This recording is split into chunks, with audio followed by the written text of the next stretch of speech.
का स्वागत है और मैं हूं आपके साथ शीतल शर्मा। न्यूज रूम लाइव में इस वक्त शुरुआत करेंगे एक बड़ी खबर से अरविंद केजरीवाल को लेकर। ये बड़ी अपडेट इस वक्त आ रही है। अरविंद केजरीवाल को कोर्ट से एक बड़ा झटका लगा है। अरविंद केजरीवाल को दिल्ली हाई कोर्ट ने झटका दिया है। बड़ी अपडेट आ रही है। सुनवाई होने तक जमानत पर फिलहाल रोक लगा दी गई है। राउज एवेन्यू कोर्ट की तरफ से अरविंद केजरीवाल को जमानत जरूर मिली थी, लेकिन जब ईडी ने हाई कोर्ट का रुख किया तो हाई कोर्ट ने इस जमानत पर फिर से रोक लगा दी है। एक बहुत बड़ा सस्पेंस अभी बना हुआ है कि क्या अरविंद केजरीवाल को रिहाई मिलेगी या नहीं, क्या उन्हें जमानत मिलेगी या नहीं, यह तो आने वाला वक्त बताएगा। लेकिन अरविंद केजरीवाल की जो मुश्किलें हैं वो लगातार बढ़ती जा रही हैं, वो बिल्कुल भी थमने का नाम नहीं ले रही हैं। एक तरफ राउज एवेन्यू कोर्ट से एक बड़ी राहत के तौर पर अरविंद केजरीवाल को जमानत तो जरूर मिल गई थी, लेकिन दूसरी तरफ ईडी ने इसी आदेश को जो है वो हाईकोर्ट में चुनौती दी और इस चुनौती को फिलहाल हाईकोर्ट ने खारिज कर दिया है।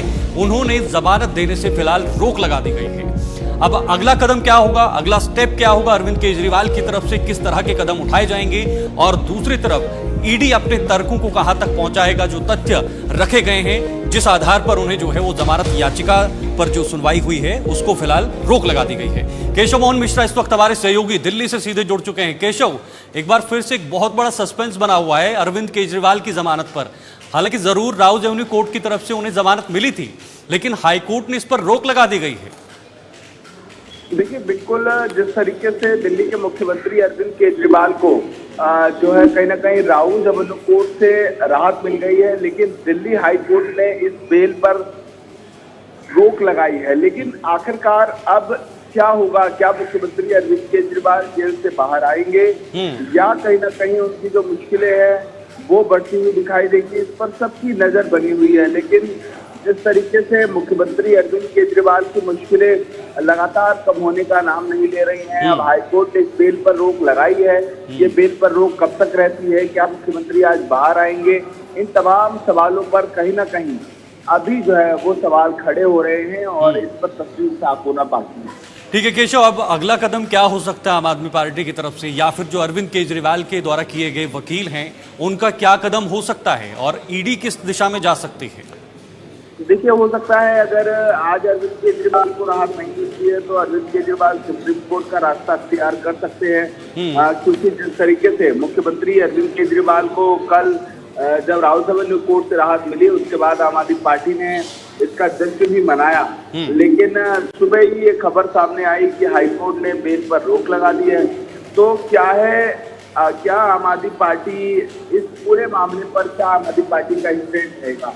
अभी वैसे ही इस बात का जिक्र आम आदमी पार्टी के सज्जन सिंह ने उन्होंने बाइट में किया था कि बेल बॉन्ड करेंगे, तिहाड़ जेल जाएंगे, अरविंद केजरीवाल को लेकर आएंगे। लेकिन हाईकोर्ट ने जब इस तरीके की टिप्पणी की है तो आगे क्या कुछ रणनीति रहेगी, इस पर कहीं ना कहीं सबकी निगाहें बनेंगी। केशव, हाईकोर्ट में अभी सुनवाई तो चल रही है, क्या एक बार फिर से न्यायिक हिरासत को बढ़ा दिया जा सकता है? क्या एक और तिथि तय की जा सकती है जब तक अरविंद केजरीवाल को जो है वो जेल के अंदर ही रहना पड़ेगा?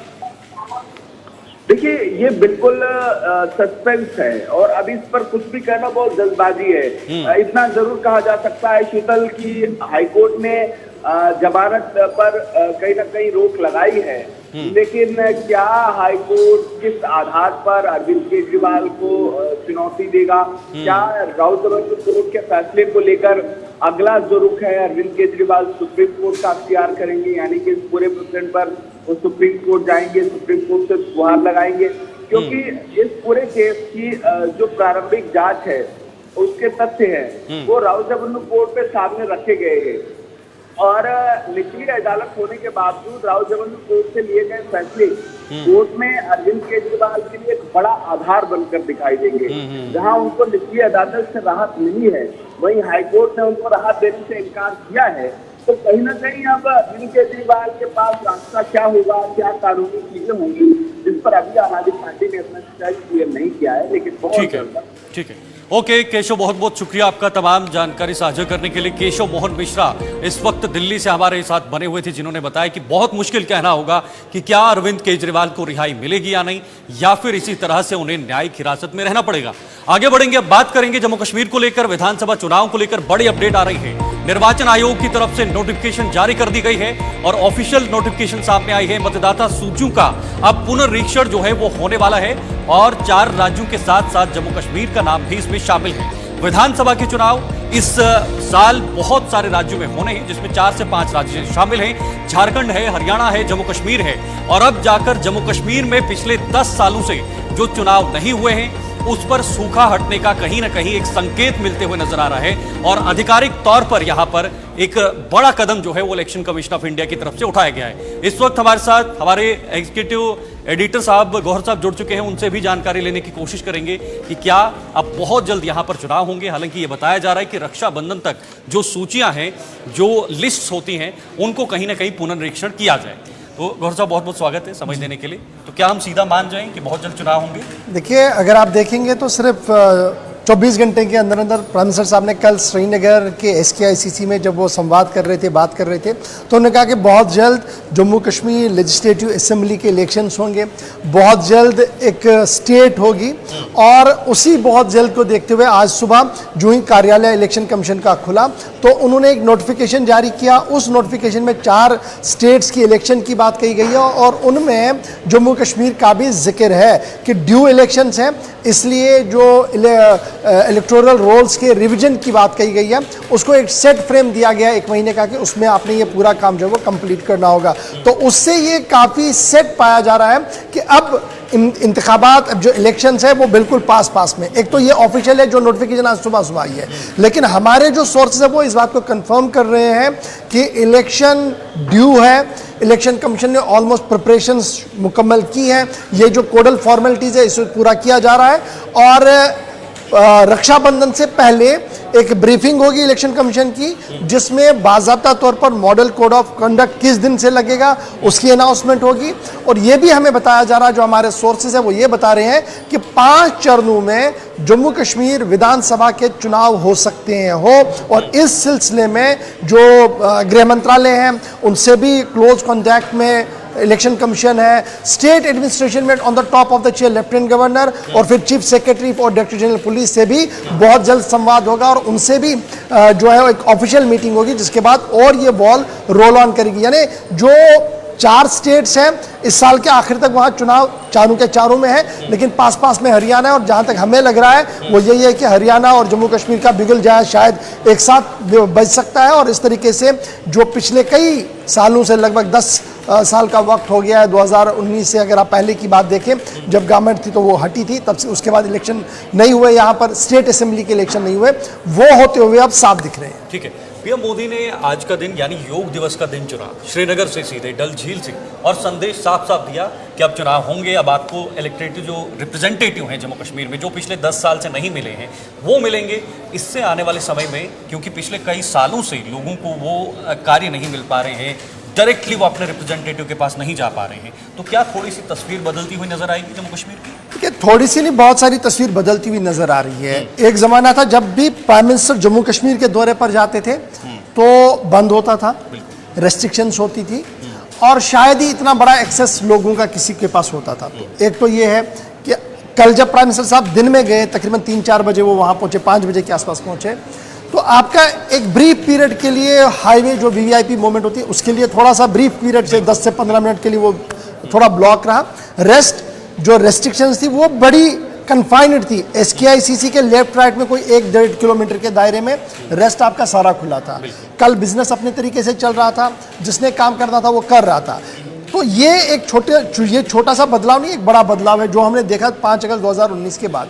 साइमल्टेनियसली प्राइम मिनिस्टर साहब ने एक बार ये साफ कर दिया, जब दोबारा वो प्राइम मिनिस्टर बने तो उन्होंने कहा कि देखिए मेरी प्रायोरिटीज पूरा देश तो है, लेकिन जम्मू कश्मीर के साथ जैसे वो कह रहे कि मैं लगातार जी यहाँ आता रहा हूँ और इसके यहाँ की लोगों के साथ मेरा संवाद होता रहता है, उसको उन्होंने बिल्कुल कंटिन्यू किया और कहा कि ये 3rd टर्म भी कहीं ना कहीं प्रायोरिटी रहेगी जम्मू कश्मीर की। और यही वजह है कि योग दिवस वो मुंबई में कर सकते थे, किसी और जगह पर कर सकते, उन्होंने जम्मू कश्मीर इसलिए चुना और उनमें वो इंथुजिज्म और जो जज्बा जोश था युवाओं के अंदर जो लगातार वो देख रहे थे सोशल मीडिया हैंडल्स पर, उसको कहीं ना कहीं सम्मान उन्होंने दिया और वो यहाँ पहुंचे। और जिस तरीके से बारिशें हुई, बारिशों के बावजूद जिस तरीके से एथलीट वहाँ रहे, जिस तरीके से नौजवान वहाँ रहे, जिस तरीके से वो लोग जिन्हें बुलाया गया था स्पेशली इस इवेंट में आने के लिए, वो हटे नहीं वहाँ से, वो रुके वहाँ पर।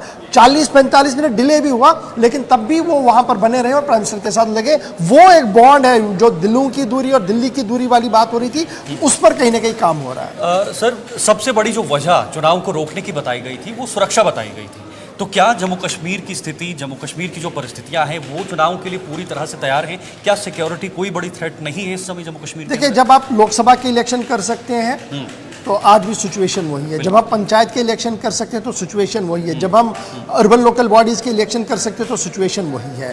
लेकिन इसमें जो डिले हुआ, इतना डिले नहीं होना चाहिए था, लेकिन 5 अगस्त के बाद जो डिले हुआ, उसके मेरे हिसाब से 2-3 बड़े कारण हैं। एक, डिलिमिटेशन, उसने एक लंबा वक्त खींचा। फिर जब डिलिमिटेशन कंप्लीट हुई तो उसके फौरन बाद कहा गया कि अब जी हम पहले लोकल बॉडीज और पंचायतों के चुनाव करेंगे। फिर इसमें रिजर्वेशन का मामला अटका, रिजर्वेशन क्लियर हुई तो तब जाकर अब वो स्टेज आया जहां पर असेंबली के अंदर आपको रिजर्वेशन भी मिलेगी, ओपन क्रेडिट भी मिलेगा, ओपन मेरिट में भी लोग चुनकर आएंगे। लेकिन 10 साल का वक्त बहुत होता है, शायद इतना लंबा वक्त नहीं लगना चाहिए था। 1-1.5 साल में ये मुकम्मल होना चाहिए था। 10 साल बहुत, मेरे ख्याल से शायद जम्मू कश्मीर एक वाहिद स्टेट है जो इतना लंबा कार्यकाल चलाए बिना किसी इलेक्टेड गवर्नमेंट के। तो और मुझे लगता है कि सबसे पहले ये खबर हमने ब्रेक की है गुलिस्तान न्यूज़ पर। सबसे पहले हमने ये बताया है कि किस तरह से अब इलेक्शन कमीशन ऑफ इंडिया ने एक नया, एक बड़ा कदम जो है वो जम्मू कश्मीर के चुनाव को लेकर ब्रेक करें तो शायद एक्सपेक्ट किसी को नहीं था कि इतना जल्दी से नोटिफिकेशन आना शुरू हो जाएंगी। हमने सुबह ही कह दिया था नोटिफिकेशन आ चुकी है, और एक और नोटिफिकेशन सिर्फ चंद दिनों के अंदर आप देखें जब मीटिंग्स की नोटिफिकेशन आएंगी। Chief secretary, director general police और दीगर एडमिनिस्ट्रेशन के लोगों के साथ एक ब्रीफिंग होगी, ऑनलाइन मीटिंग एक होगी, और उसके बाद पूरा इलेक्शन कमीशन जो है वो 1 दिवसीय दौरे पर जम्मू श्रीनगर आएगा, जहां पर वो दोनों प्रोविंस के टॉप ऑफिशियल्स के साथ मीटिंग करके वापस जाएगा, या यहीं पर प्रेस कॉन्फ्रेंस करके इस तरीके का मुद्दा जो है वो बन रहा है। तो क्या ऐसी भी कोई खबर है कि कितने चरणों में इलेक्शन होंगे? 5 चरण जो हमें अभी इलेक्शन कमीशन के सोर्सेज से खबर है वो यह है कि 5 फेजेस में करने की बात कही जा रही है। अब उसमें वो 5 फेजेस, कुछ फेजेस पहले फेज में कश्मीर प्रोविंस और जम्मू को मिलाया जाएगा, फिर पीर पंचाल और रजौरी को थोड़ा सा लिया जाएगा, फिर ब्रीदर बीच में 2-4 दिन होंगे, फिर आगे बढ़ा जाएगा। तो कुल मिलाकर 5 फेजेस जो अभी तक मेरे पास खबर है। ठीक है, बहुत बहुत शुक्रिया ये जानकारी देने के लिए, ये जानकारी साझा करने के लिए। हमारे साथ एग्जीक्यूटिव एडिटर गुलिस्तान न्यूज़ के इशफाक गौहर सर हमारे साथ जुड़े हुए थे, जिन्होंने बताया कि बहुत जल्द चुनाव होंगे और 5 जो चरण हैं उनमें चुनाव हो सकते हैं, ऐसे सूत्रों के हवाले खबर आ रही है। और लगातार गुलिस्तान न्यूज़ भी इस पर नजर बनाए हुए हैं। आगे बढ़ेंगे। नीट पेपर लीक मामले में जांच जो है वो तेज हो गई है। तेजस्वी यादव के पीएस से पूछताछ होगी। तेजस्वी यादव तक यह आज पहुंच गई है। प्रीतम कुमार पर गेस्ट हाउस बुक करने का आरोप लगाया गया है। मामले में ईओयू जो है वो प्रीतम से पूछताछ करेगी, इस पूरे प्रकरण को लेकर पूछताछ करेगी, और जो भी पूछताछ के बाद निकलकर सामने आएगा उसके बाद देखना होगा कि इस पूरे मामले में कौन कौन संलिप्त है, इस पूरे मामले के अंदर कौन कौन जो है वो पाया गया है, कौन कौन इसके पीछे है, कौन वो चेहरे हैं जिन्होंने इतनी बड़ी साजिश रची है और लगभग 20 लाख से ज्यादा जो युवा हैं उनके साथ खिलवाड़ किया है, उनके भविष्य के साथ खिलवाड़ किया है। तो फिलहाल नीट के बाद जो नेट की खबर हमने दिखाई थी वो भी फिलहाल सरकार ने रद्द कर दिया है, उसकी परीक्षा को भी रद्द कर दिया है। और अब आने वाले समय में और भी क्या कुछ कदम उठाए जाएंगे यह भी अपने आप में एक बहुत बड़ा सवाल है। तो फिलहाल नीट मामला लगातार बढ़ता हुआ नजर आ रहा है, नीट विवाद लगातार बढ़ता हुआ नजर आ रहा है। इसकी सीधी सीधी आंच बिहार तक पहुंची है और बिहार के एक छात्र ने, बिहार के एक परीक्षार्थी ने इसका कबूलनामा भी किया था, जिसकी खबर हमने आपको बताई भी थी। उसने सीधे तौर पर यह कबूल किया था। अनुराग यादव नाम का एक जो परीक्षार्थी था, उसने कहा था कि मुझे एक दिन पहले ही एग्जाम पेपर जो है वो दिया गया था, उसको रातों रात रटा गया, उसको रातों रात जो है वो देखा गया, पढ़ा गया, और जब परीक्षा में बैठा तो हुबहू 100% उसी तरह का क्वेश्चन पेपर जो है वो उसके सामने रखा गया। और उसके बाद फिर इस जांच के साथ साथ पुलिस आई और उसको गिरफ्तार भी कर लिया है। तो हालांकि अब इस पर जो है, इस पूरे प्रकरण में जांच जो है वो काफी तेज हो गई है। केंद्र सरकार इस पूरे मामले को गंभीरता से संज्ञान में ले रही है और आगे की कार्रवाई कर रही है। सीधे हमारे साथ इस वक्त बिहार से हमारे सहयोगी अमित कुमार जुड़ चुके हैं, उनसे भी जानने की कोशिश करेंगे कि अभी क्या हलचल है बिहार के अंदर, किस तरह से कार्रवाई होगी। अमित, अब बिहार जो है वो एक दायरा बन गया है नीट पेपर का, जो नीट का विवाद पिछले कई दिनों से देखने को मिल रहा है, क्या डेवलपमेंट है अभी इस पूरे मामले में? देखिए शीतल, नीट प्रश्न पत्र लीक का मामला काफी गंभीर हो चुका है और कल बिहार के उप मुख्यमंत्री विजय कुमार सिन्हा ने इसको लेकर बाकायदा प्रेस कॉन्फ्रेंस किया। जब हम पहले अपने दर्शकों को बता दें कि विजय कुमार सिन्हा बिहार में पथ निर्माण मंत्री के पद पर भी कार्यरत हैं और वो बिहार के उप मुख्यमंत्री भी हैं। तो जब इस बात को लेकर ये बात सामने आई इस नीट परीक्षा पत्र लीक मामले में कि जो अनुराग यादव थे उनको NHAI के गेस्ट हाउस में छाड़ा गया था और NHAI गेस्ट हाउस के बारे में हमारे दर्शकों को यह बताना जरूरी है कि वहां पथ निर्माण विभाग के अधिकारी या फिर जो काफी उच्च पदस्थ पदाधिकारी होते हैं वही ठहरते हैं और उनको ठहरने के लिए भी विशेष व्यवस्था की जाती है, तमाम कागजी कार्रवाई की जाती है। तो जब पथ निर्माण विभाग की बात आई तो बिहार के उप मुख्यमंत्री और साथ ही पथ निर्माण मंत्री विजय कुमार सिन्हा भी इस घेरे में आ गए। तो इस व्यवस्था को साफ करने के लिए विजय कुमार सिन्हा ने कल एक प्रेस कॉन्फ्रेंस किया और काफी बातों को साफ किया, जिसमें प्रीतम कुमार का नाम सामने आया है। देखिए प्रीतम कुमार कौन है पहले ये बता दे। तो प्रीतम कुमार तेजस्वी यादव के आप्त सचिव, निजी सचिव है, जो कि तेजस्वी यादव बिहार के उप मुख्यमंत्री भी पूर्व में रह चुके हैं, वर्तमान वो विपक्षी नेता है बिहार में।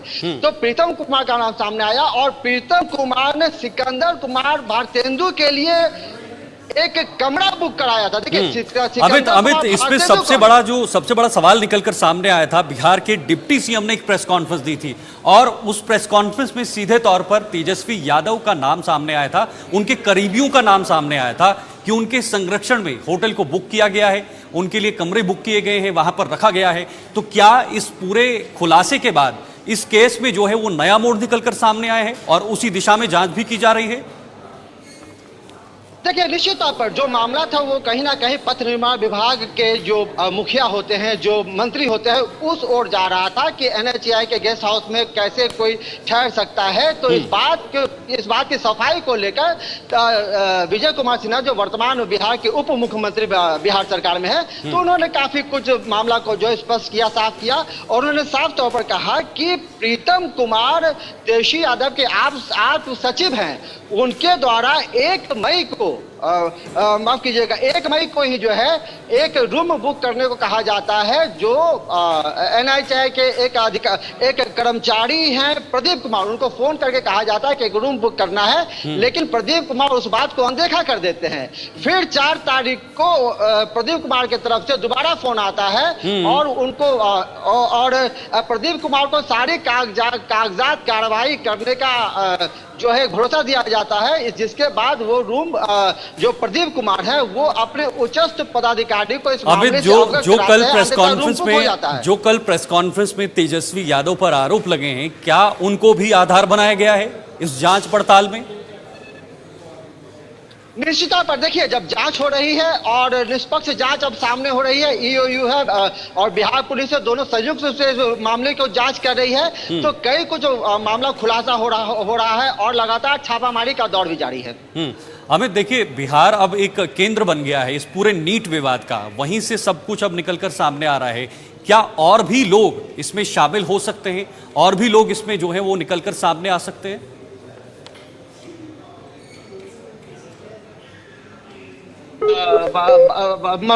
गंभीर सवाल आपने रख दिया और हम बता दें अपने दर्शकों को, जिस तरह से कार्रवाई हो रही है, छापामारी हो रही है, परत दर परत बात खुल रहा है। जिस तरह से समय बीतता जाएगा, जांच होता जाएगा, कई नए उद्भेदन भी सामने आते रहेंगे। जी अमित, अभी कार्रवाई कहां पर है और किस दिशा में जा रही है, कुल मिलाकर देखा जाए तो?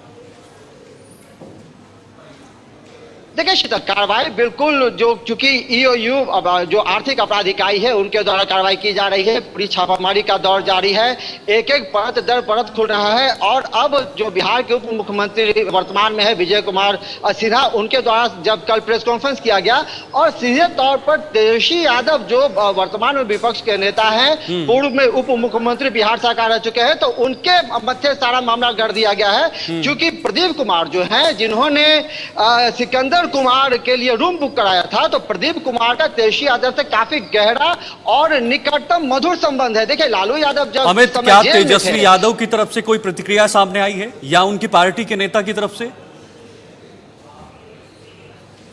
देखिए, बचाव में कई नेता सामने आए हैं, अपनी बातों को, अपने पक्ष को रख रहे हैं। उनका सीधे तौर पर यह कहना है कि मामले को घुमाया जा रहा है, दिशाहीन किया जा रहा है। लेकिन ईओयू जिस तरह से कार्रवाई कर रही है या फिर जिस तरह से परत दर परत बात खोल रहे हैं, अनुराग यादव किससे पूछताछ हुई, अनुराग यादव ने अपने अपराध को स्वीकार किया है। उन्होंने इस बात को कहा कि एनएचआई के गेस्ट हाउस में वो ठहरे थे, उनको प्रश्न पत्र मिला था, जो प्रश्न पत्र हटवाया गया था वही प्रश्न पत्र जो है 5 तारीख के एग्जामिनेशन में आया था। तो देखिए, सारा कनेक्शन एक दूसरे से जुड़ता जा रहा है और जो कार्रवाई है वो एक तरह से कहा जा सकता है कि सही दिशा में जा रही है।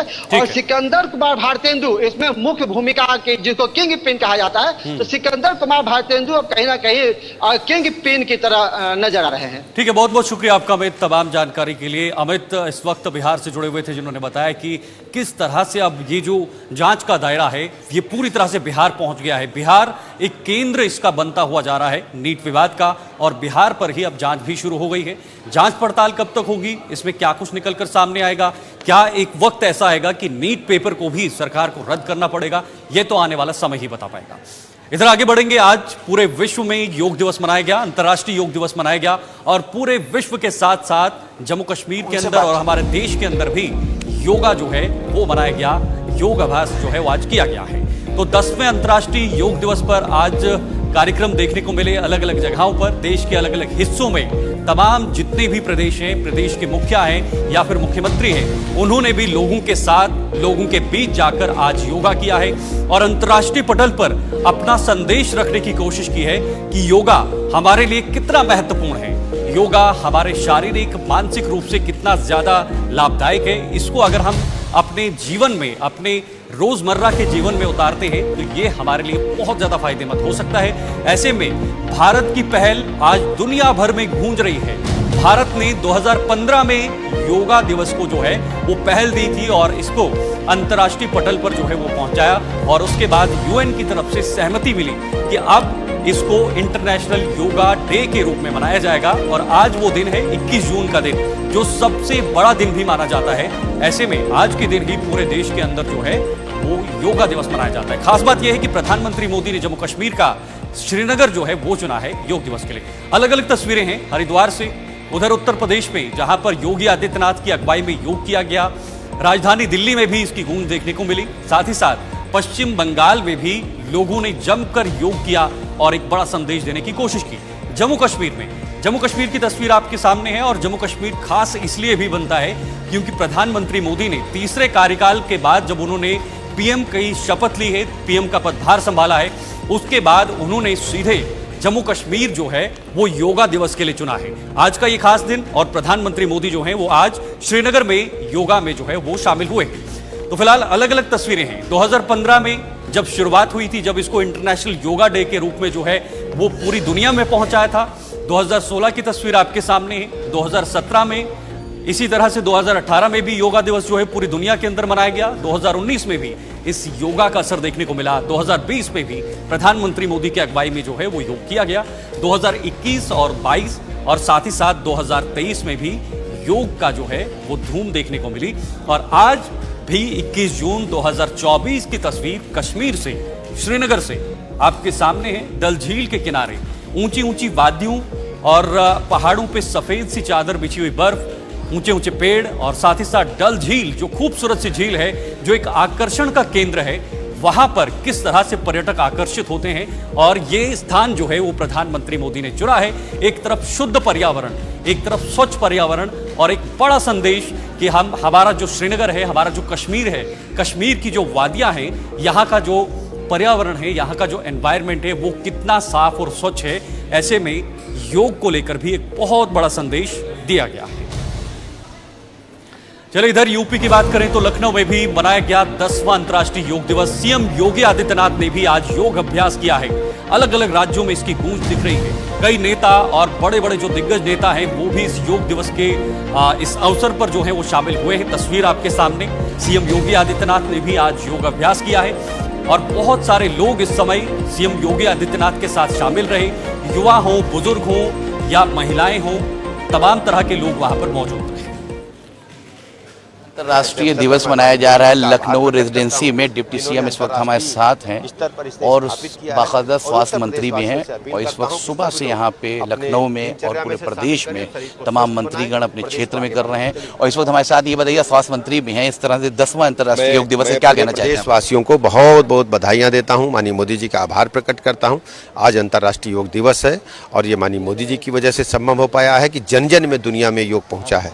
मैं प्रदेशवासियों से अपील करता हूं कि अपनी दिनचर्या में शामिल करें और प्रदेश को और देश को स्वस्थ बनाएं। पर्व की तरह मनाया जा रहा है बाकायदा आप शासन में? पूरे पर्व की तरह। इस वक्त हमारे साथ डिप्टी सीएम थे, साफ तौर पर इनका कहना है ये पर्व की तरह मनाया जा रहा है और ये 10वां अंतर्राष्ट्रीय योग दिवस है और इसको लखनऊ में रेजिडेंसी में डिप्टी सीएम के बाकायदा अध्यक्षता में ये योग दिवस मनाया गया। कैमरे से अनिल। चलिए, तो आखिर में हमारी तरफ से भी आपको अंतर्राष्ट्रीय योग दिवस की बहुत बहुत शुभकामनाएं। आप भी अपनी दिनचर्या में योग को ढालें और प्रतिदिन योग अभ्यास करें ताकि हमारा शरीर और मानसिक रूप से भी हम फिट रहें। आज के लिए न्यूज़ रूम लाइव में फिलहाल इतना ही। मुझे दीजिए इजाजत। नमस्कार।